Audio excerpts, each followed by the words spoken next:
E todos dizemos: queiram ficar em pé, irmãos, para a leitura da palavra do Senhor, do texto de Atos, capítulo 3, versos 1 a 10. Temos nessa noite celebrado o nome de Jesus Cristo como nome da nossa salvação. E é sobre este nome que continuamos falando. E não nos cansaremos de dizer que o nome de Jesus é o nome que está acima de todo nome. Nome no qual você precisa confiar. O nome da nossa verdadeira esperança. Atos capítulo 3, a partir do verso 1, diz-nos assim: Pedro e João subiam ao templo para a oração da hora nona.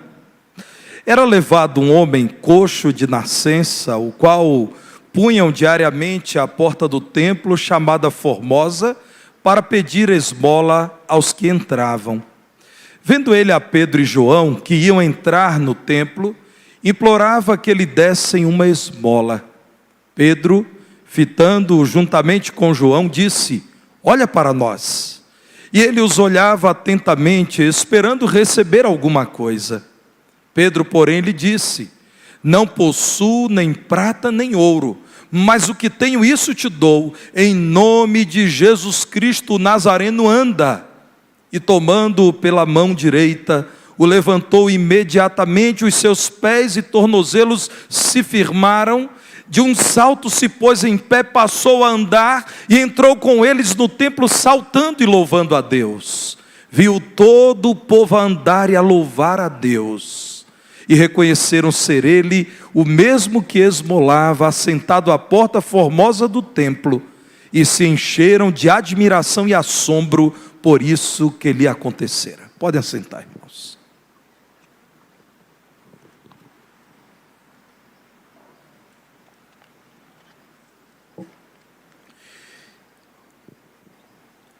Olhem para o livro de Atos, livro que nos apresenta o nascimento da igreja de Jesus Cristo.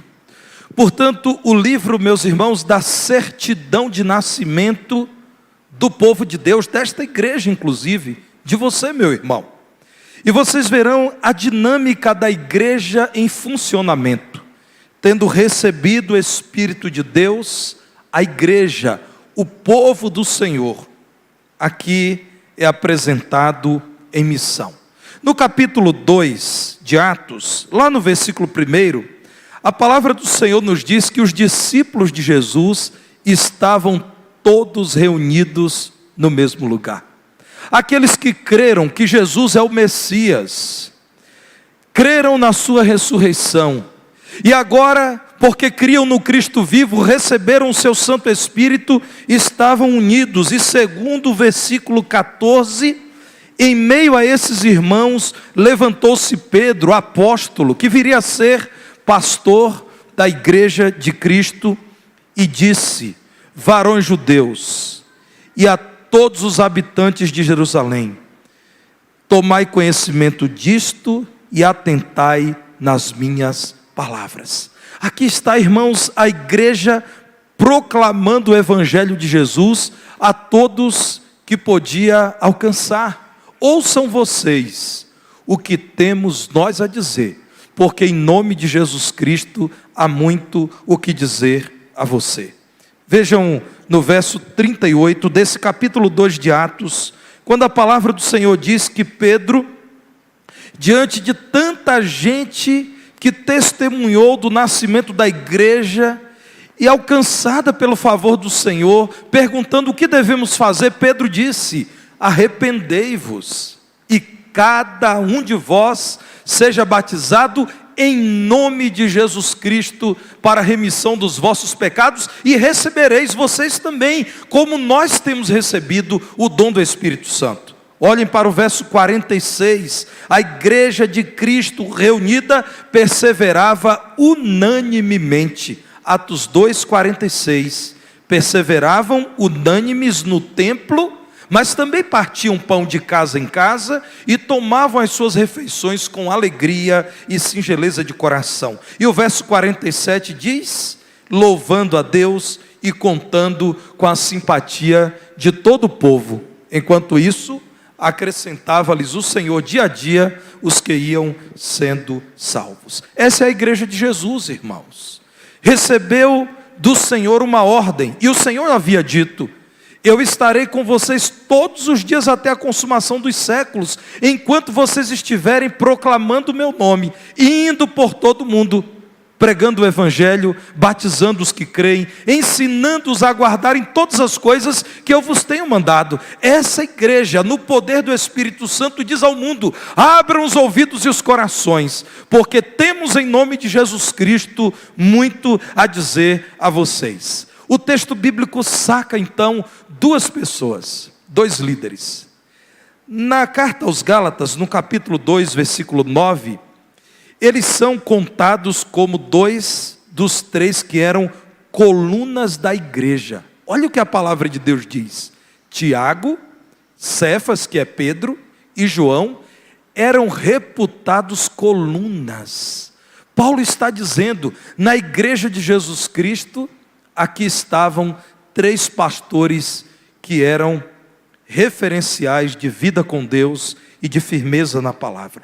Pois Atos capítulo 3, verso 1, que é o texto que lemos, nos apresenta dois desses grandes líderes da igreja, Pedro e João. E o que eles estavam fazendo? Às 3 da tarde, que para os judeus é a hora nona, estavam caminhando para o templo em Jerusalém para orar. Eles estavam orando ao mesmo Deus a quem os demais presentes no templo oravam. Havia apenas uma diferença: eles já sabiam que a oração pela vinda do Messias fora respondida. Jesus, o Messias, fora conhecido por eles. E havia, claro, no templo, quem ainda não conhecia essa verdade. Mas lá estavam Pedro e João a caminho da oração, porque, como diz a palavra de Deus, eles estavam comprometidos com a oração e com a pregação da palavra.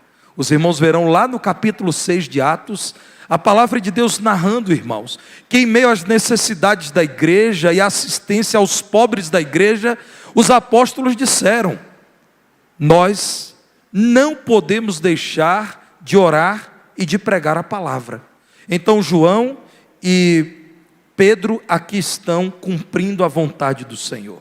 Mas ao chegar no templo, especialmente próximo a uma porta chamada Formosa, eles encontraram um homem que, segundo a palavra de Deus, estava ali esmolando. Aquele homem era deficiente, e diz a palavra de Deus que ele não conseguia se levantar, caminhar, e por essa razão tinha dificuldade em trabalhar e alcançar o seu sustento. Vivia num tempo em que as pessoas dificilmente reconheceriam o seu valor, que era grande, a sua capacidade, que era grande. Limitações físicas, irmãos, todos nós temos. Eu, por exemplo, tenho uma limitação em um dos órgãos dos sentidos, que é a visão. Mas naqueles dias, dificilmente as pessoas que estavam em volta daquele homem consideravam o seu valor. É com esse homem que João e Pedro se encontram. Dois pastores da igreja nascente diante de um pedinte que ali estava, porque muita gente que frequentava o templo era piedosa, era espiritual, e entendia que entregar esmolas, que dar algum dinheiro, era demonstração de misericórdia, e isso era aprovado por Deus. Então era estratégico ficar naquela porta, naquele lugar, pedindo esmolas. Mas, meus irmãos, como todos sabem, pastores fiéis à palavra de Deus não são conhecidos por ter dinheiro, são conhecidos por ter Cristo no viver. Aqueles pastores não tinham dinheiro. Volta e meia, alguém chega aqui à igreja e pede para falar com um dos pastores, e quando chega a mim e pede dinheiro, normalmente eu digo: olha, eu posso encaminhar para o ministério diaconal, explico o que é o diaconato, a nossa igreja ajuda e ajuda muita gente, mas eu mesmo não tenho dinheiro. Tem muita gente que não acredita, mas nós somos crentes em Jesus, falamos a verdade. Os irmãos sabem que o pastor de uma igreja batista não recebe e também não guarda e também não determina o destino do dinheiro que os irmãos depositam diante do Senhor. Pastores fiéis ao Senhor não são conhecidos por terem dinheiro, irmãos. Não são conhecidos por influência política. Não são conhecidos por serem aclamados pela multidão. Normalmente são odiados pela multidão por conta da mensagem que pregam. Eles também não têm poder espiritual. O poder que têm é dado por Cristo. Lembro-me que há muitos anos uma senhora chegou aqui a essa igreja e ela me disse que queria que eu orasse a cabeça dela. E eu disse, eu posso orar pela senhora? Ela disse, pastor, eu quero que ore na minha cabeça. Eu disse, eu estou aqui para orar e nós vamos orar. Mas tem que ser na cabeça. Eu parei, irmãos, e disse, olha, eu posso orar e pôr a mão no seu ombro da sua mão, mas na sua cabeça eu não vou colocar de jeito nenhum. Por uma razão. Para que a senhora nunca acredite que porque alguém lhe disse que se eu puser a mão na sua cabeça alguma coisa vai acontecer, que a senhora não acredite que isso é verdade. A senhora precisa depositar a sua fé no nome de Jesus. Meus irmãos, e se eu, como muitos crentes, não tivesse braços, eu não poderia orar por ela? Irmãos, isso me parece que não é adequado.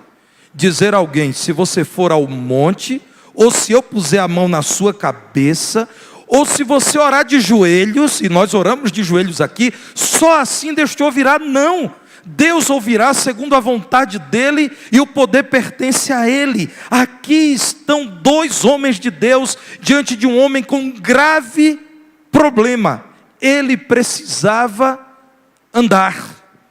Nos versos 12 e 16, vejam o que a palavra de Deus diz. Atos 3:12, Pedro se dirigiu ao povo dizendo, israelitas, por que vocês estão espantados, maravilhados disto, ou por que fitais os olhos em nós, como se pelo nosso próprio poder ou piedade tivéssemos feito andar esse homem? Irmãos, vejam a glória do Evangelho. A glória do Evangelho é dizer, toda a glória pertence a Deus. Por que vocês estão olhando para nós? Vocês viram algo extraordinário, um homem que nunca havia andado, andou, mas não olhem para nós. Vocês acreditam que é por conta do nosso poder ou da nossa vida espiritual? Verso 16, irmãos. Pela fé no nome de Jesus. Irmãos, o nome de Jesus nos capítulos 3 e 4 é mencionado muitas vezes. A expressão no nome de Jesus, em nome de Jesus, pela fé no nome de Jesus, é que esse mesmo nome fortaleceu este homem. Veja o que eles dizem, não é por nós, é por conta daquele em quem nós cremos, é pela fé no nome de Jesus, que esse nome, o nome de Jesus, fortaleceu a este homem, que agora vocês veem e reconhecem. Sim, parece redundante, mas não é, ênfase. Sim, a fé que vem por meio de Jesus, deu a este saúde perfeita na presença de todos vós. Nosso irmão Warren Wiersbe, ao comentar esse texto, diz assim, nenhum pastor é capaz de conduzir seu povo por um caminho que ele próprio não trilhou, mas o que tenho, isso te dou, é um princípio básico da vida e do ministério.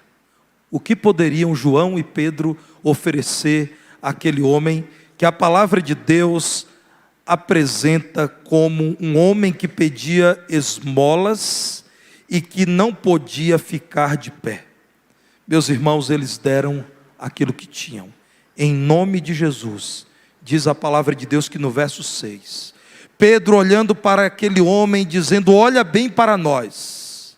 E o homem acreditava, segundo o verso 5, queria receber alguma coisa. No verso 6 é dito que Pedro, olhando atentamente, disse, homem, eu não possuo prata nem ouro, mas o que eu tenho, e isso eu tenho mesmo, eu te dou. É no nome de Jesus Cristo. Não qualquer Jesus, não Cristo qualquer, porque algumas pessoas apresentavam-se falsamente como Cristos, como enviados de Deus naqueles dias. Em nome de Jesus Cristo, o Nazareno, anda. E diz a palavra de Deus, meus irmãos, que ao estender a mão direita, levantou aquele homem, e imediatamente os pés e tornozelos se firmaram, e ele empolgadamente deu um salto, e entrou no templo saltando, ele louvava a Deus, e o povo inteiro espantado dizia, aquele é o mendigo que não podia andar. O nome de Jesus é o que nós temos para ofertar. Se você chegou aqui nessa noite, ou se você nesse momento está conectado a nós, com as dezenas de pessoas que estão no canal dessa igreja no YouTube, saiba que a sua real necessidade é conhecer o nome de Jesus. Talvez você esteja cercado por vozes do nosso tempo, dizendo a você que você tem outras necessidades. Não se engane, a sua necessidade número 1 é conhecer a Jesus Cristo. Olhem para aquele homem. Muita gente pensava, a grande necessidade dele é receber esmolas. Coitado, diziam, como ele comerá? Como ele se vestirá? Se ele não tem dinheiro, esse homem precisa de dinheiro. Outras pessoas diziam, esse homem precisa de banho. Outros diziam, ele precisa mesmo é de roupa.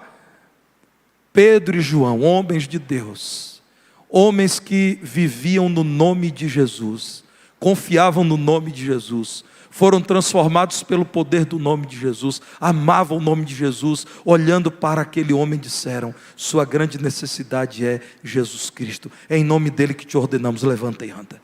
Meus irmãos, o que nós podemos ofertar pelo nome de Jesus? Nós podemos ofertar dignidade a quem já não tem mais dignidade. Se você estiver atento ao sair do edifício desta igreja, você encontrará pessoas em condição muito parecida a desse homem. A palavra de Deus diz, irmãos, que os 2 pastores da igreja de Cristo, Pedro e João, foram usados por Deus para ofertar dignidade. Eles mesmos, João e Pedro, foram aceitos pelo Senhor Jesus numa condição de dificuldade. Eram homens simples, homens humildes. E Deus lhes deu um padrão tão elevado de caráter, que agora eles podiam olhar para aquele homem e dizer, nós queremos falar para você de uma vida diferente. Estavam, como a palavra de Deus nos informa, diante de um homem que era levado no colo pelas pessoas, vejam o verso 2, diariamente para aquela porta para pedir esmola. Pedro e João eram só mais 2 pessoas a quem ele implorava, verso 3, dizendo, dá-me alguma esmola. Esse homem, irmãos, chamou a atenção de Pedro e Pedro e João pararam tudo e olharam para ele. E eu e você sabemos que nem sempre é fácil parar tudo e olhar para aquele que está na calçada. Nós, por vezes, irmãos, estamos tão apertados com os compromissos, com os horários, com a agenda, que nós sabemos que não é coisa simples parar, olhar, por vezes sentir o mau cheiro. Isso é importante para nos tocar, ouvir, e às vezes ouvir alguém que sequer consegue explicar o que tem a dizer, porque tantas vezes está sob o efeito de drogas, de álcool. Pois Pedro e João pararam, irmãos, e olharam. Irmãos, quando nós olhamos para alguém, paramos tudo e olhamos para alguém, nós estamos dizendo, você tem valor. Você para mim não é como mais uma peça da calçada. Você não é um tijolo como as paredes têm. Você não é um objeto qualquer como uma lixeira. Você é um ser humano e por isso eu paro para te ouvir. Pedro e João pararam e olharam para aquele homem e disseram, olhe para nós também. Nós não passaremos aqui por você, sem falar com você. E nós não lançaremos algumas moedas para você. Nós queremos olhar para você e te dar toda a atenção que você necessita. Olharam com atenção, irmãos. E ao olhar para aquele homem, eles desejaram profundamente ofertar uma vida nova àquele homem. Meus irmãos, conta-se que um homem estava com um mendigo e o mendigo lhe pediu algumas coisas e ele, com impaciência, ao ver o seu vizinho crente em Jesus passando, disse, ô irmão, você não pode mudar a roupa desse mendigo? E aquele crente em Jesus disse, eu posso fazer muito mais, em nome de Jesus eu posso mudar o homem que está dentro dessa roupa suja. Nós podemos fazer muito mais, podemos mudar a roupa desse homem, mas queremos mudar o homem que está dentro dessa roupa. Meus irmãos, o olhar do cristão será sempre o olhar da misericórdia, será sempre o olhar da atenção, será sempre o olhar de alguém que vê por trás das dificuldades, das perdas, das mazelas, a dignidade de uma vida que guarda traços da imagem e da semelhança do Senhor. Olha para nós, homem, nós queremos te falar em nome de Jesus. Eles ofertaram o seu serviço, deram uma pausa nos planos e eram homens muito ocupados. Olhem para o capítulo 2 de Atos, vejam que milhares de vidas se achegaram a Cristo e Pedro e João precisavam cuidar dessas vidas, precisavam tratar para que eles crescessem em Cristo, discipulá-los, orientá-los. Meus irmãos, eles deram uma pausa nos planos, consideraram chegar atrasados no culto, e então passaram a servir aquele homem. E meus irmãos, me toca ver que eles não se incomodaram de serem vistos como mendigo.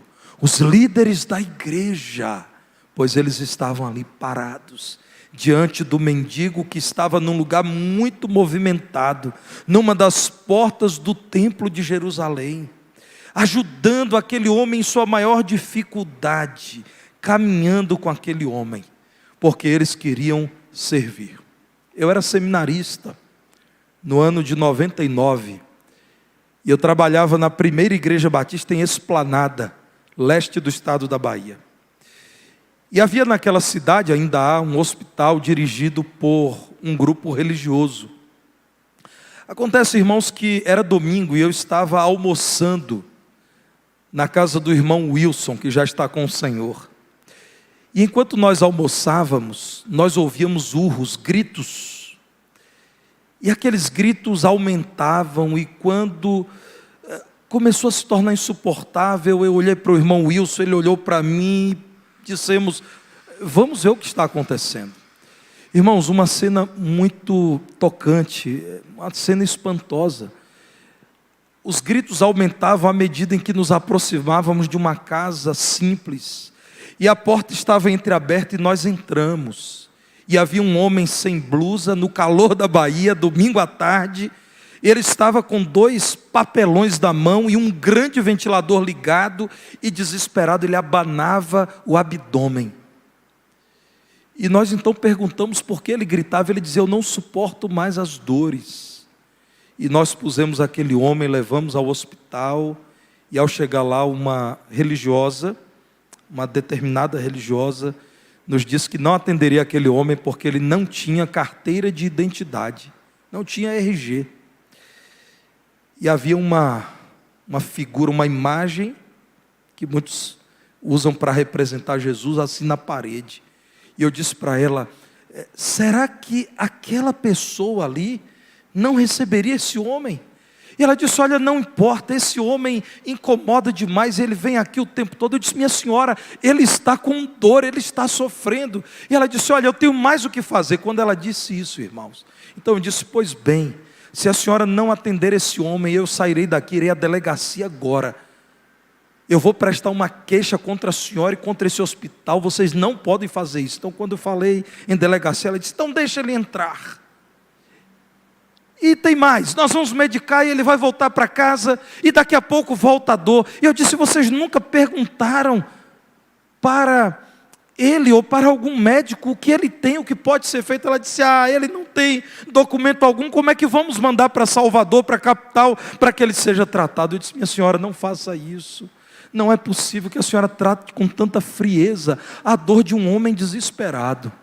O irmão Wilson, pastor Petrônio lembra, era assessor do prefeito da cidade. Ele disse, meu irmão, amanhã mesmo, logo cedo nós vamos lutar pela prefeitura, tirar a identidade e mandar esse homem para Salvador. Irmãos, ele estava com câncer no intestino e úlceras.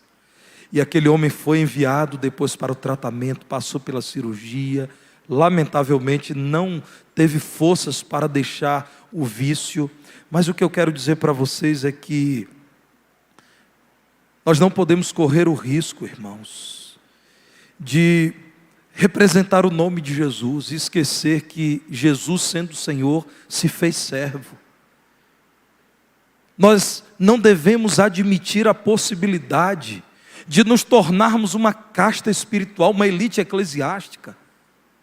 Pastores precisam ter cheiro de ovelhas, precisam andar com os crentes em Jesus. Crentes maduros precisam dizer aos outros: contem comigo, eu quero servir vocês em nome de Jesus. Nós podemos em nome de Jesus dizer às pessoas: contem conosco. Verso 4, Pedro diz: olha para nós. No verso 6 ele diz: eu te dou algo que eu tenho, em nome de Jesus, levanta e anda. Olhe, irmãos, para o verso 7, toma pela mão direita, pega naquele homem e diz: levanta, homem, estou aqui contigo, eu estou aqui para te ajudar. Em nome de Jesus, irmãos, eles ofertaram também a fé em Jesus. Nós não possuímos prata, nós não possuímos ouro, mas nós temos fé no nome de Jesus. Nós vimos Jesus realizar grandes sinais. E meus irmãos, há épocas da história da salvação em que Deus permite que muitos sinais se realizem. Essa é uma época, era necessário, quando a palavra de Deus não estava concluída ainda, que muitos sinais fossem realizados para que compreendessem que Jesus não era mais um profeta, mas o próprio Deus, feito em carne, o Salvador da humanidade. Muitos e muitos sinais apontavam para a messianidade de Jesus. Esses sinais, para quem não tinha a palavra como temos hoje, e ao lermos a palavra, o Espírito que a inspirou, fala-nos ao coração. Naqueles dias, esses muitos sinais diziam às pessoas: creiam em Jesus, Ele é o Messias, vejam o que Ele tem feito, coisas extraordinárias que mais ninguém, a não ser o próprio Deus, poderia fazer. João e Pedro sabiam disso, e eles criam que estavam vivenciando uma época em que muitos sinais apontariam para Jesus como Salvador. Eles então agiram por fé em Jesus Cristo, o Nazareno. Nesse nome eles operaram. Aqueles dois homens de Deus, irmãos, estavam ali ensinando aquele mendigo a depositar toda a fé em Jesus. É como se estivessem dizendo: olha, Jesus te curou. Você está habituado a confiar na bondade das pessoas. A partir de hoje, você precisará confiar na bondade de Jesus. Você tem confiado naqueles que com o coração sensível te darão esmolas. Nós confiamos em Jesus sem ter dinheiro. A partir de hoje é assim. Não confie mais no homem, no dinheiro do homem, mas em Jesus. Deram testemunho público de fé no nome de Jesus. Vejam o verso 19 do capítulo 3, quando estão utilizando-se da cura daquele homem aleijado para dizer a todos: arrependei-vos, pois, e convertei-vos, para serem cancelados os vossos pecados. Os irmãos entenderam que é uma vida que glorifica o nome de Jesus, porque nós ordenamos a você que seja curado, porque na verdade nós queremos apontar para o Salvador, aquele que cura a alma.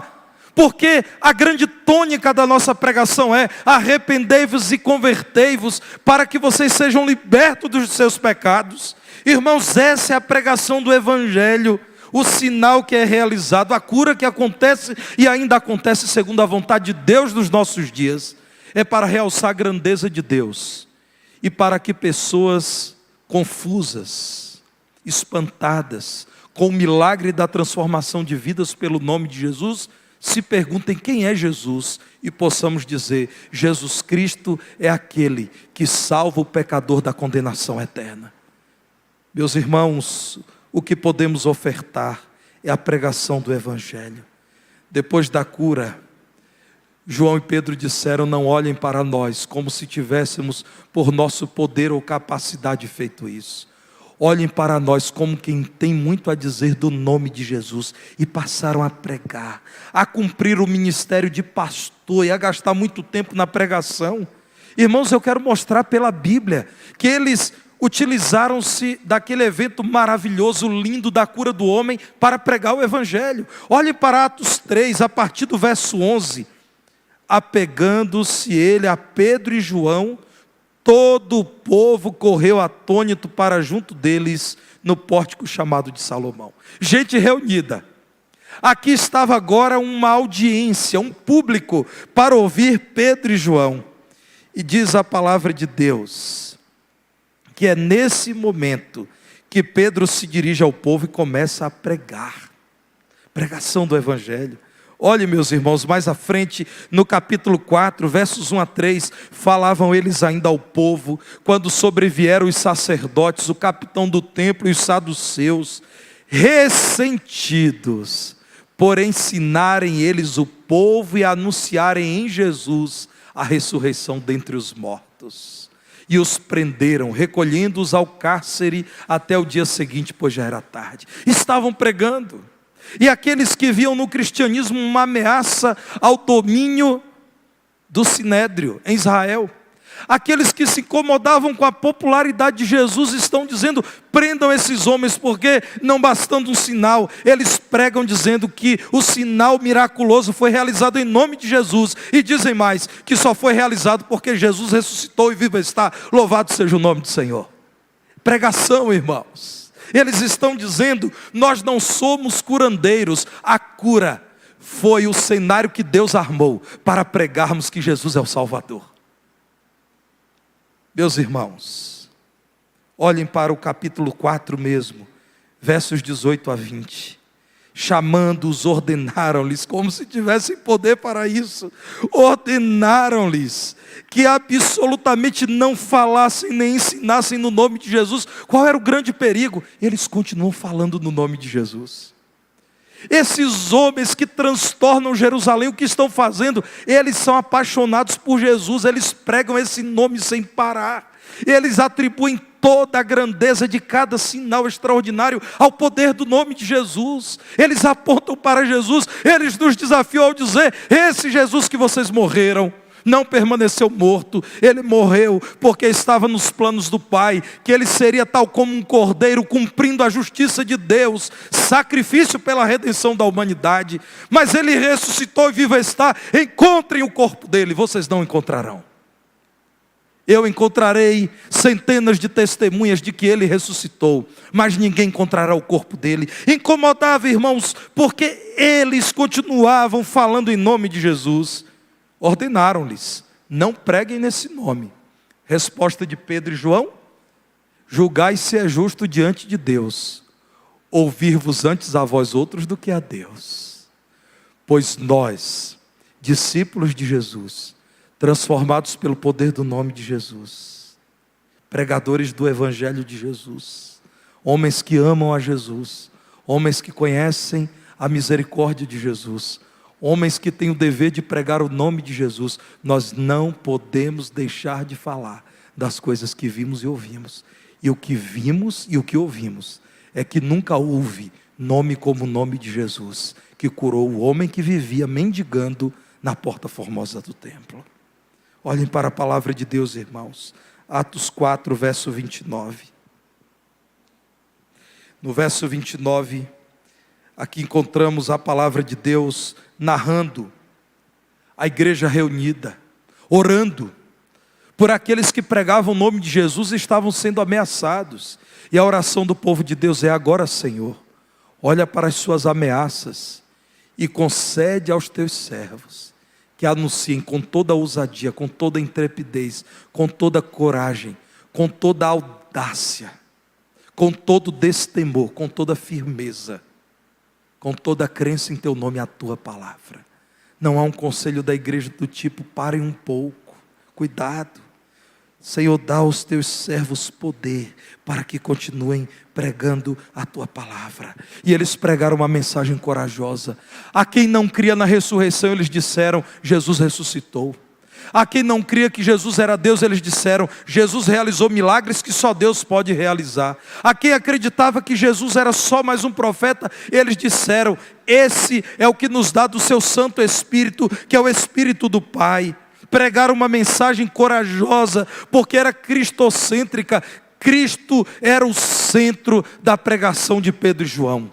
A sua pregação, meu irmão, tem sido centralizada na pessoa de Jesus Cristo.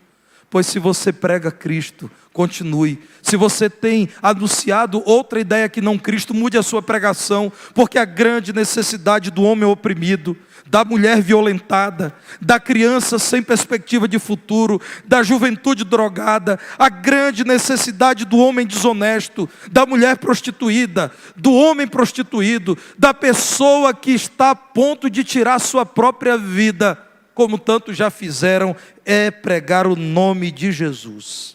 E eles pregavam uma mensagem escriturística, bíblica. Meus irmãos, eles citam o tempo todo a palavra de Deus. Olhem para Atos 2, verso 16, eles citam o profeta Joel para falar do derramamento do Espírito Santo. Olhem para Atos, nesse texto que lemos agora há pouco, e os irmãos verão tantas vezes eles mencionando a palavra de Deus. Em Atos capítulo 3, a partir do verso 12, estão mencionando a palavra de Deus, e assim por todo o livro de Atos, citando a palavra do Senhor. Atos 7, a partir do verso 48, isso acontece em todo o livro, pregando a palavra e dizendo: Jesus é o Messias anunciado, agora nós o conhecemos. E pastores devem ser lembrados como homens da palavra. Atos 4, versos 1 e 2. Eles estavam ali, diante de sacerdotes, capitão do templo e saduceus, que estavam revoltados porque eles pregavam Jesus, porque eles pregavam o evangelho de Jesus. Nós temos, irmãos, a grata alegria de ter conhecido Jesus e o poder do nome dele. Nós precisamos anunciar as maravilhas desse nome. Precisamos dizer ao homem que em Jesus existe nova vida, que há poder no nome de Jesus. Vamos orar? Senhor amado, graças te damos por teu santo evangelho,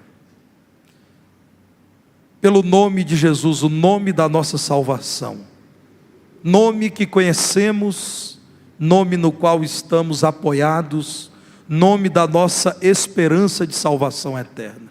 Ajuda-nos, Senhor, a celebrar a grandeza desse nome. Ajuda-nos, ó Deus, a proclamar o poder desse nome, do nome